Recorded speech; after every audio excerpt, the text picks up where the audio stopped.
एक समय की बात है जब शहरयार को कहानियां सुनना बहुत पसंद था। शहरजाद जब भी कोई कहानी सुनाती, शहरयार उसकी अगली कहानी सुनने को उत्सुक हो उठता। एक दिन जब शहरजाद ने एक कहानी पूरी की, शहरयार ने पूछा, क्या तुम्हें कोई और कहानी आती है? शहरजाद ने मुस्कुराकर जवाब दिया, मुझे तो बहुत सारी कहानियां आती हैं। और फिर उसने एक नई कहानी शुरू की जिसका नाम था सिंदबाद जहाजी। कहानी की शुरुआत खलीफा रशीद के शासनकाल की बात है। बगदाद में हिंदबाद नाम का एक गरीब मजदूर रहता था।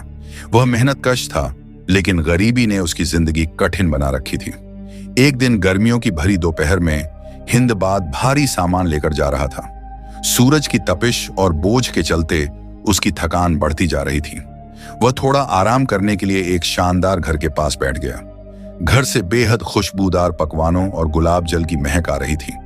ठंडी हवाएं और पक्षियों की चहचहाहट माहौल को और भी खुशनुमा बना रही थी। हिंदबाद को लगा कि यह किसी बड़े अमीर व्यक्ति का घर होगा। उसकी जिज्ञासा बढ़ी और उसने घर के एक सेवक से पूछा, यह घर किसका है?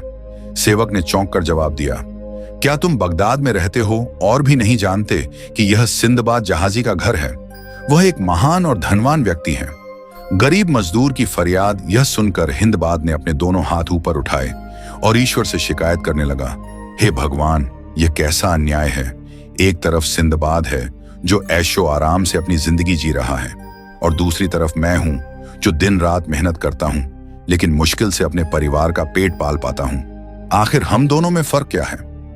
हिंदबाद की ये बातें सिंदबाद के कानों तक पहुंच गईं। उसने तुरंत अपने सेवक से कहा, उसे अंदर लेकर आओ।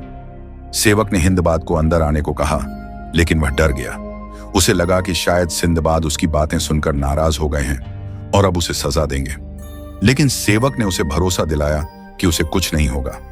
आखिरकार हिंदबाद डरते डरते घर के अंदर चला गया। अंदर का नजारा बेहद भव्य था। एक बड़े कक्ष में कई लोग बैठकर स्वादिष्ट भोजन कर रहे थे। वहां बीच में एक बूढ़ा सफेद दाढ़ी वाला आदमी बैठा था, जिसके चारों ओर कई सेवक खड़े थे। यही सिंदबाद जहाजी थे। हिंदबाद ने डरते हुए उन्हें सलाम किया। सिंदबाद ने मुस्कुराते हुए उसका अभिवादन स्वीकार किया और उसके लिए पकवान और पानी मंगवाया। जब सभी ने भोजन कर लिया तो सिंदबाद ने हिंदबाद से कहा, अरबी, तुम्हारा नाम क्या है? और तुमने बाहर जो कहा वह दोबारा कहो।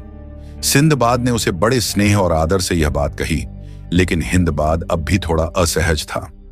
आगे की कहानी में जानेंगे कि सिंदबाद ने अपने जीवन की रोमांचक यात्रा और संघर्ष की कहानियां सुनाकर हिंदबाद को क्या सिखाया।